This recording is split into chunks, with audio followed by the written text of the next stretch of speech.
Jadi hari ini kita Waalaikumsalam. akan lanjutkan Waalaikumsalam warahmatullahi wabarakatuh. diskusi. Jadi pada pertemuan sebelumnya sudah dibahas mengenai jenis-jenis senyawa dan tata namanya. Tapi kita lanjutkan diskusi dulu, baru kemudian kita lakukan evaluasi ya. Jadi kemarin di materi sebelumnya sudah ada video pembelajaran tentang jenis-jenis senyawa. Jadi secara garis besar jenis-jenis senyawa itu ada 4 kelompok besar. Ada yang kita sebut sebagai senyawa oksida, kemudian asam, kemudian basa, dan terakhir adalah garam. Nah, ini akan kita bahas bagaimana cara mendeteksi suatu senyawa ini masuk pada kelompok asam, basa, oksida, atau garam, ya, berdasarkan yang sudah dibahas.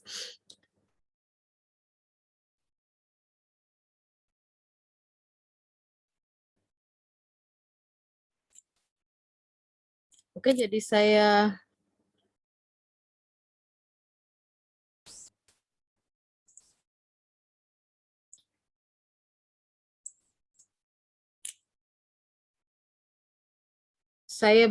bahas dulu satu rangkuman singkat untuk gimana caranya kita mendeteksi jenis senyawa ya. Jadi saya mulai dari yang paling simpel dideteksi, yaitu senyawa asam.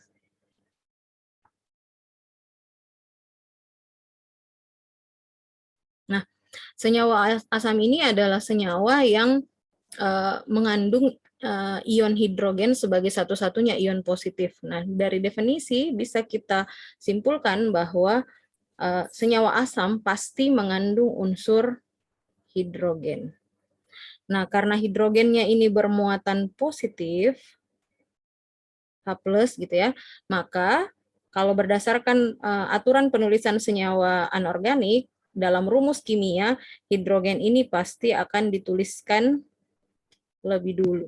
Jadi, hidrogen akan dituliskan di awal gitu ya. Jadi misal nih ada senyawa HBr ya. Kalau lihat senyawa seperti ini ada hidrogen di depan, ini sudah pasti masuk kategori senyawa asam ya. Ini paling gampang dideteksi.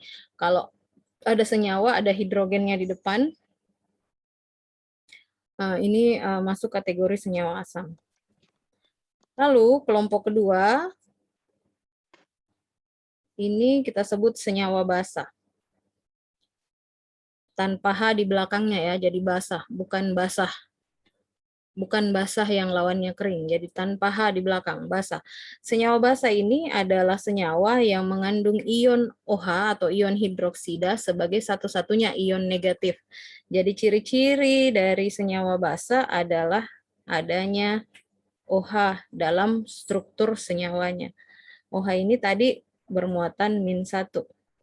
Sehingga karena bermuatan -1, otomatis dalam senyawa, dalam rumus kimia senyawa, OH akan dituliskan di belakang. Ya, jadi contoh senyawa KOH. Kalau lihat senyawa ada rumus kimianya seperti ini, mengandung OH, OH-nya dituliskan di belakang, maka kemungkinan besar senyawa tersebut masuk dalam kategori basah. Ya, jadi mendeteksi asam lihat dari ada atau tidaknya hidrogen, sementara mendeteksi basa lihat ada atau tidaknya OH.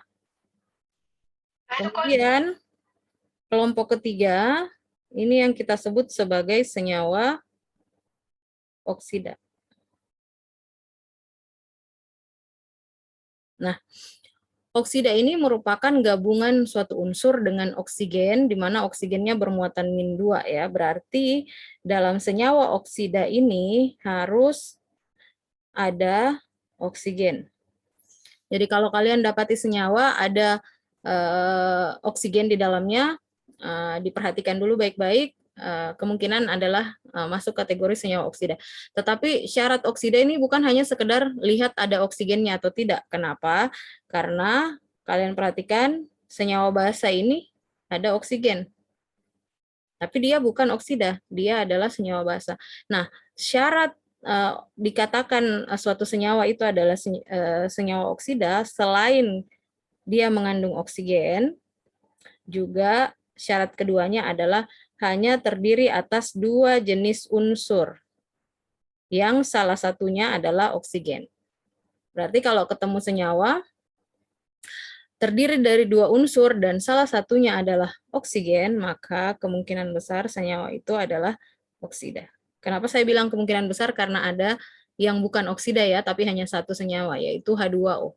Jadi H2O itu satu-satunya senyawa yang mengandung oksigen dan hanya terdiri atas 2 unsur, tapi bukan masuk dalam kategori oksida. Nah, jadi kalau memenuhi persyaratan mengandung oksigen dan terdiri atas 2 unsur, ini yang kita kategorikan sebagai senyawa oksida.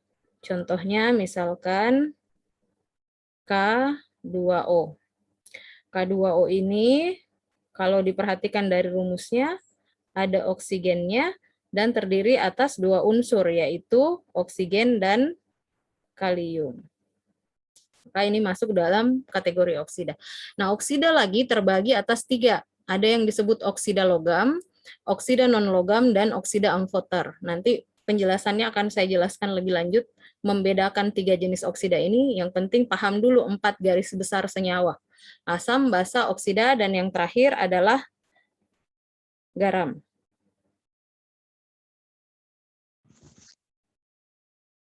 Nah, kelompok yang terakhir ini ciri-cirinya dia tersusun atas kation logam dengan anion sisa asam. Tapi sebenarnya kalau mau mendeteksi garam itu yang mana, tinggal kita lihat dia mengandung hidrogen atau tidak. Kalau tidak, berarti kan bukan asam ya. Kemudian dia mengandung OH atau tidak. Kalau tidak, berarti bukan basa juga.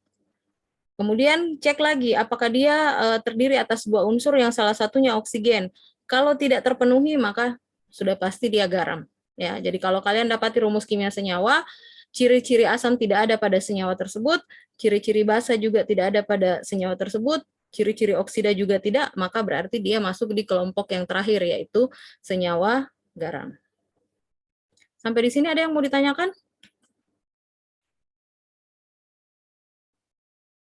Kalau tidak ada, saya lanjutkan. Kita bahas satu persatu contoh dari masing-masing senyawa ini. Contoh pertama, misalkan ada senyawa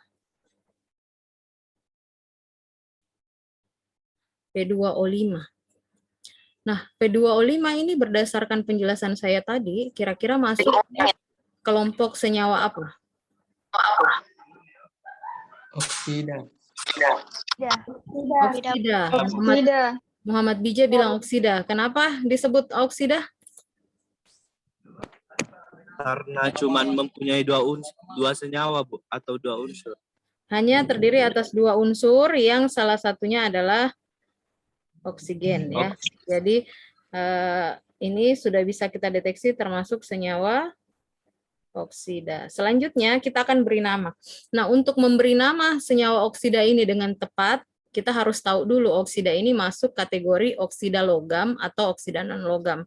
Nah, mendeteksi dia masuk kategori oksida logam atau non-logam, kita harus tahu nih, fosfor, unsur P ini apakah termasuk unsur logam atau non-logam. Nah, melihatnya gimana? Di video penjelasan di pertemuan sebelumnya sudah saya tampilkan satu SPU yang menunjukkan yang mana unsur yang merupakan unsur logam maupun unsur non-logam. Saya share kembali untuk mengingatkan.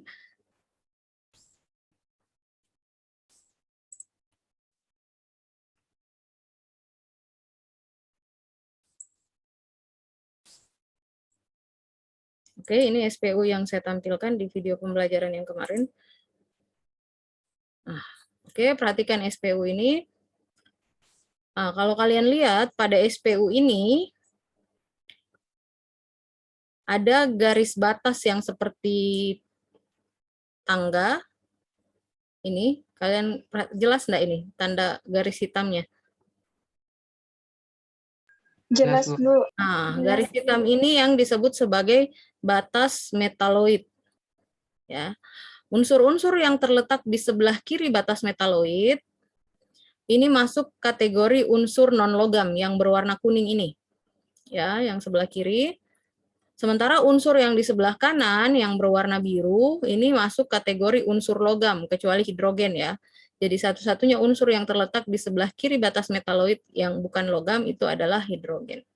Jadi yang warna biru ini baik biru muda maupun biru tua ini semuanya masuk kategori unsur logam. Sementara unsur yang berwarna hijau yang bersinggungan dengan batas metaloid ini yang masuk kategori unsur metaloid. Nah, mendeteksi oksidanya logam atau non-logam, karena ada 3 jenis oksida, logam, non-logam, dan amfoter, harus tahu dulu unsur amfoter yang mana saja. Jadi unsur amfoter hanya ada 7, ini gampang diingat, yang 7 unsur amfoter itu adalah Al, aluminium, kemudian Seng, Zn, lalu kemudian ada Cr, krom, kemudian Mn, mangan, lalu ada Pb, timbal, kemudian ada Sn, timah, dan Sb, stibium atau antimon. Ya. Selain dari itu, selain dari 7 unsur itu, kita kategorikan dia masuk ke logam dan non-logam. Nah, unsur yang di sebelah kanan batas metaloid, termasuk boron, silikon, arsen, dan tellurium, B, Si, As, dan Te, ini semuanya masuk di unsur non-logam. Yang di sebelah kanan batas metaloid termasuk germanium, ini masuk unsur logam. Sementara antimon ini masuk di amfoter ya. Jadi tinggal kita perhatikan tadi soal contoh soal pertama ada P2O5 berarti unsur yang berpasangan dengan oksigen adalah unsur P atau fosfor. Karena berada di sebelah kanan batas metaloid berarti fosfor ini masuk kategori unsur non-logam. Maka oksida yang dibentuk oleh fosfor ini juga masuk kategori oksida non-logam. Oke.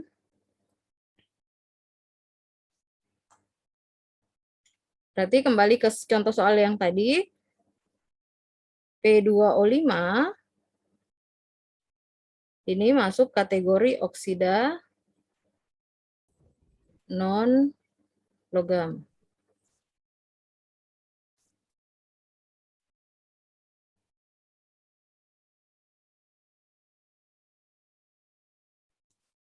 Nah, jika ketemu oksida non-logam, maka harus diingat penamaan senyawanya itu menggunakan awalan sesuai dengan angka indeksnya. Jadi kalau angka indeks 1 berarti awalan mono, kalau angka indeks 2 awalan di, 3 tri, dan seterusnya. Ya.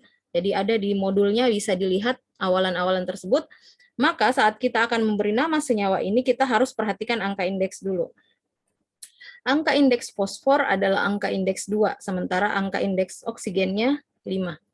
Maka saat kita beri nama, untuk fosfor harus kita beri awalan di. Jadinya di fosfor, ya karena angka indeks fosfornya 2, kemudian oksigennya ada 5, berarti diberi awalan penta. Lanjut dengan kata oksida, bukan kata oksigen lagi ya, saat membentuk oksida, sudah bersenyawa dengan unsur lain, kita tidak menyebut oksigen sebagai oksigen lagi. Dia berubah istilah menjadi oksida. Jadi ada 5 angka indeksnya, berarti namanya adalah difosfor pentaoksida. Ini penulisannya bukan harus di bawah ya, dia harusnya sejajar, difosfor spasi pentaoksida. Oke. Tapi ingat, untuk unsur selain oksigen dalam oksida non-logam, hanya diberi awalan jika angka indeksnya 2. Kalau angka indeksnya 1, jangan beri awalan mono. Jadi misalkan nih angka indeks fosfor di sini 1, jangan diberi nama monofosfor. Cukup sebut fosfor saja. Tapi bagi oksigen, berapapun angka indeksnya harus selalu ada awalannya.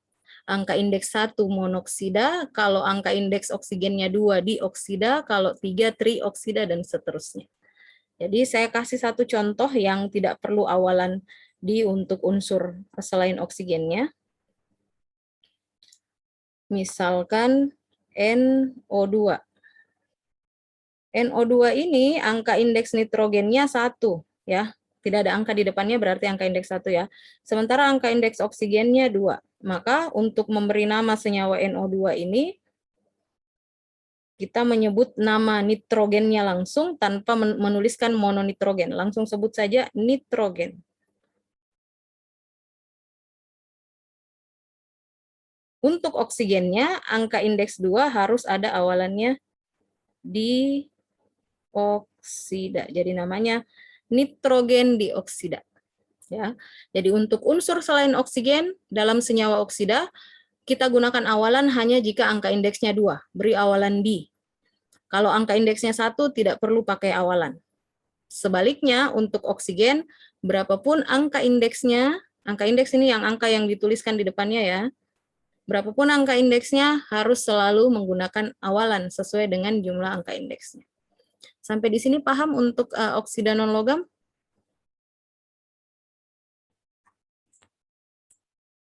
Iya, Bu. Oke, misal nih ya, senyawanya seperti ini.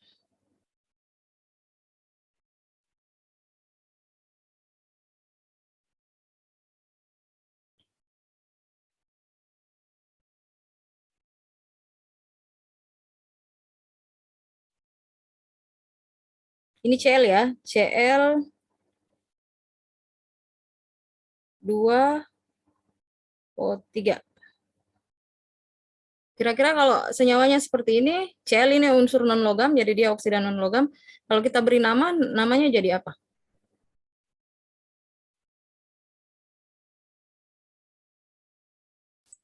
Diklor trioksida, Bu. Diklor trioksida. Oke, betul Muhammad Ihsan.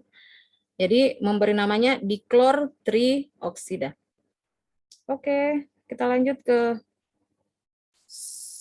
contoh soal berikutnya. Nah, ada senyawa, rumusnya adalah H2SO3. Senyawa apa ini? Berdasarkan ciri-cirinya. Senyawa asam, Bu. Senyawa? Senyawa asam. Senyawa asam. Kenapa disebut asam? Ada unsur. Karena ada hidrogen di depan. Ada unsur hidrogen di depannya ya. Jadi ini senyawa asam. Nah, untuk senyawa asam bagaimana cara kita memberi nama? Maka dalam senyawa asam unsur hidrogen penyebutan namanya kita ganti nomenklaturnya menjadi kata asam. Jadi bukan lagi kita sebut hidrogen tetapi kita ganti istilahnya menjadi istilah asam. Ya. Nah, selanjutnya asamnya asam apa? Kita harus lihat dari pasangannya hidrogen dalam senyawa tersebut. Pasangannya adalah SO3. Tinggal Anda cek di daftar kation anion. SO3 ini namanya anion apa? Ya, jadi cari di daftar kation anion SO3, SO3 namanya ion apa. Nah, kalau kalian cari di daftar kation anion itu ada ion SO3 2-, itu disebut sebagai ion sulfit. Nah, ion sulfit ini saat bergabung dengan hidrogen, maka tata namanya kata ion kita hilangkan, kita ganti hidrogen sebagai asam, jadinya namanya menjadi asam sulfit. Ya, jadi bukan lagi kita menyebut hidrogen sulfit, tetapi penyebutannya adalah asam sulfit. Jadi sebut kata asam lanjut dengan nama anionnya. Anion apa? Oke, untuk asam jelas? Oke, di video banyak yang mengangguk-angguk, artinya semoga sudah paham ya. Kita lanjut ke contoh berikutnya.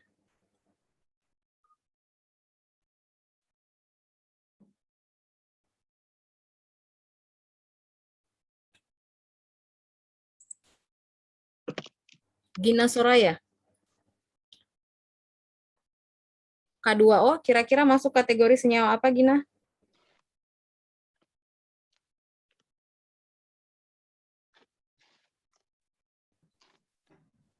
Senyawa oksida, Bu. Oksida, ya. Kenapa menyebut K2O sebagai senyawa oksida? Ciri-cirinya dilihat dari mana? Karena dua unsurnya, Bu. Karena ada dua unsurnya dan salah satunya adalah oksigen. Biar juga dua unsur, kalau tidak ada oksigennya tidak bisa disebut oksida ya. Nanti ketemu NaCl, dua unsur Na dan Cl, tapi tidak ada oksigennya, itu bukan oksida ya. Dua unsur dan salah satunya oksida. Nah, selanjutnya kita pertajam lagi, K2O termasuk oksida jenis apa? Ada yang tahu?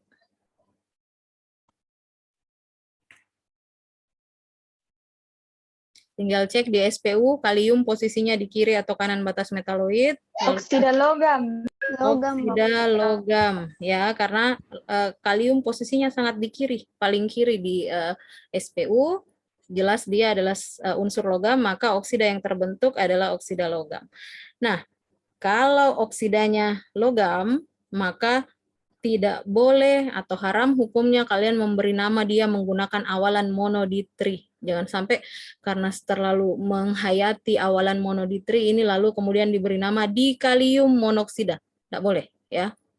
Karena dia oksida logam. Untuk oksida logam, tata namanya kita langsung sebut nama ionnya apa, lanjut dengan kata oksida. Jadi cek di daftar kation anion atau bisa cek di SPU, unsur K itu namanya unsur apa, lalu lanjut dengan kata oksida. Jadi K ini adalah unsur kalium. Ya, mulai harap mulai menghafal-hafal lambang unsur, jadi biar tidak terlalu tergantung pada SPU ya. Jadi K ini namanya unsur kalium, maka namanya kita sebut kalium lanjut dengan kata oksida. Ya, jadi tidak boleh disebut dikalium monoksida, tidak boleh, karena dia adalah oksida logam. Langsung sebut saja nama logamnya kalium lanjut dengan kata oksida. Ambil contoh lain, saya ambil satu contoh oksida logam yang lain, misal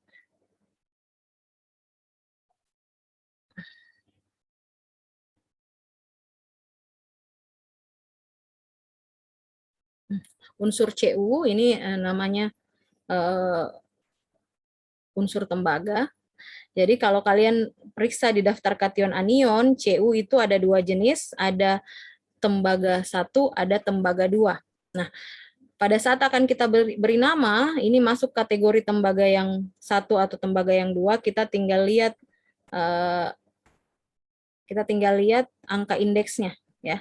Jadi oksigen di sini dalam senyawa oksida ini bermuatan -2 ya.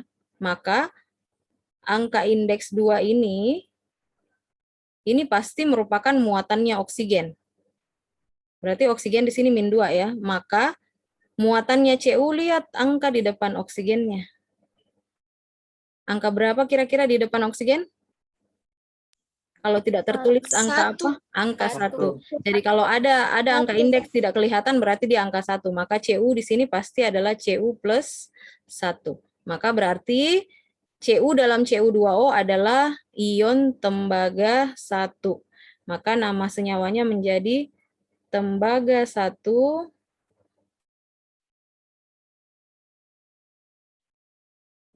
oksida. Atau selain tembaga, istilah lain untuk ion Cu plus 1 itu adalah ion kupro. Jadinya bisa juga kita tuliskan kupro oksida. Oke, itu untuk oksida logam. Kita lanjut contoh berikutnya.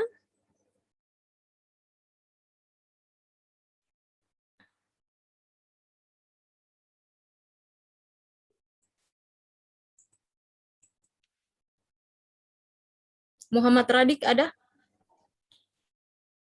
Perhatikan senyawa yang ada di layar. Termasuk senyawa apa ini, Radik?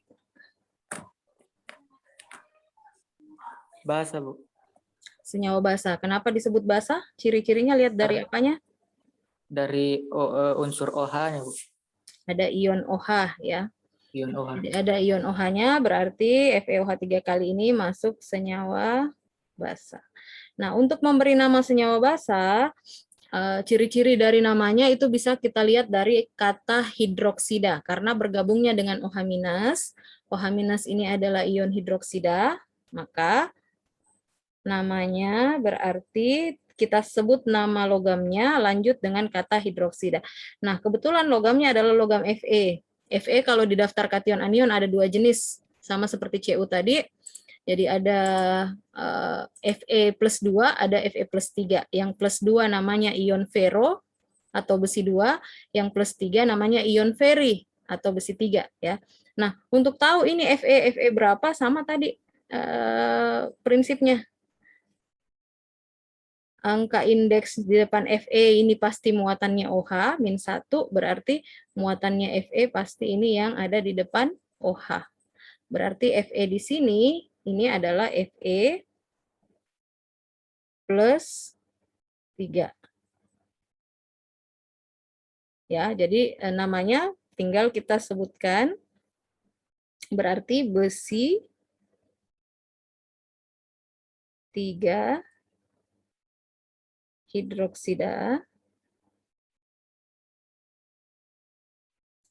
atau bisa juga kita sebut Fe3 plus itu namanya ion feri, berarti feri hidroksida.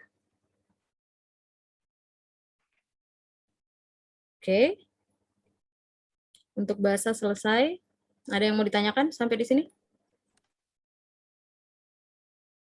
Kalau tidak ada, saya lanjut contoh berikutnya. Mg NO3 2 kali. Siti Ayudia, coba lihat senyawanya masuk kategori apa ini Mg NO3 2 kali?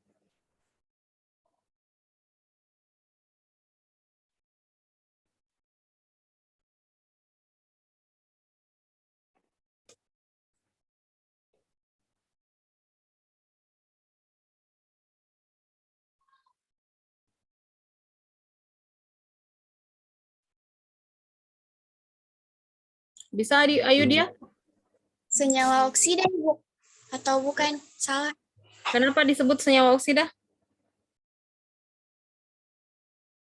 Oh, salah, Bu. Karena nggak ada oksigen di situ. Ada oksigennya. Iya, karena ada oksigennya jadi disebut senyawa Ada berapa unsur dia? oksida. Ada berapa unsur penyusunnya?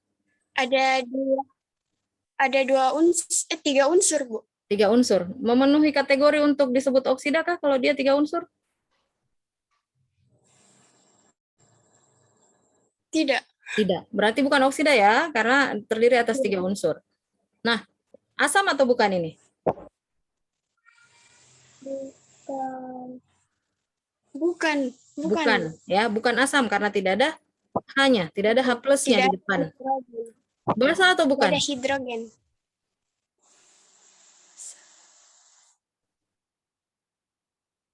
Basa atau bukan? Basah, Bu. Basah. Ciri-ciri basah harus ada apanya?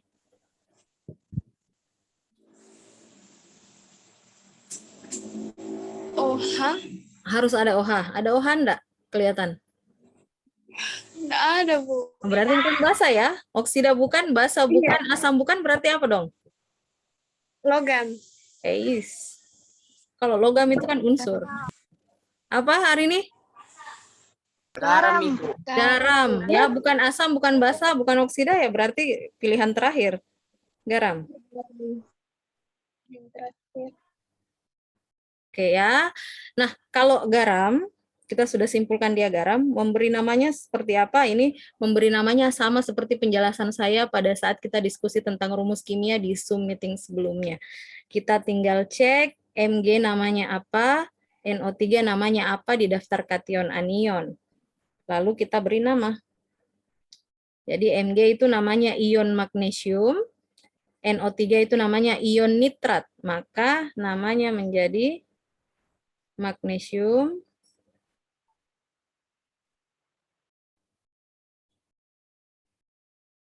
nitrat.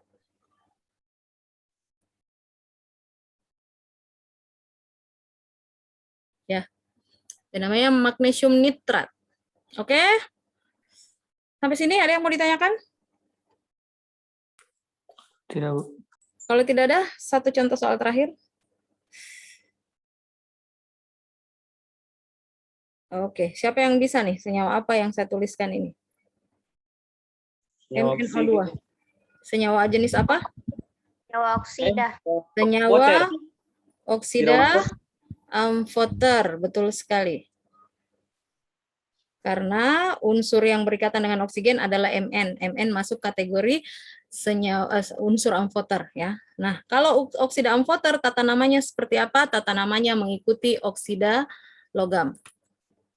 Jadi kita tinggal menyebut nama Mn-nya itu apa? Berarti mangan.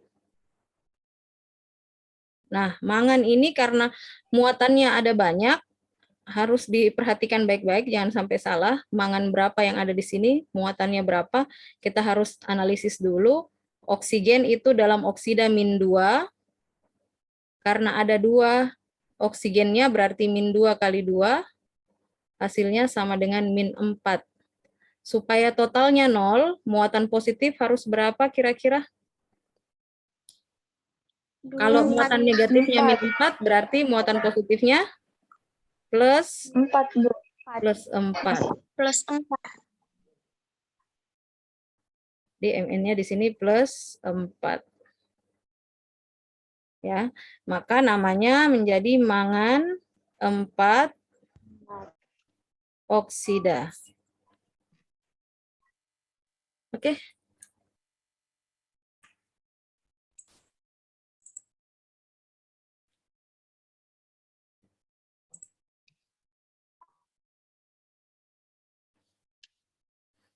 Oke, sudah ada beberapa contoh yang saya tunjukkan untuk membantu lebih memahami lagi jenis-jenis senyawa. Jadi setelah ini kita break dulu kurang lebih 5 menit, jam 3:05 kita mulai kuis untuk tata nama senyawa.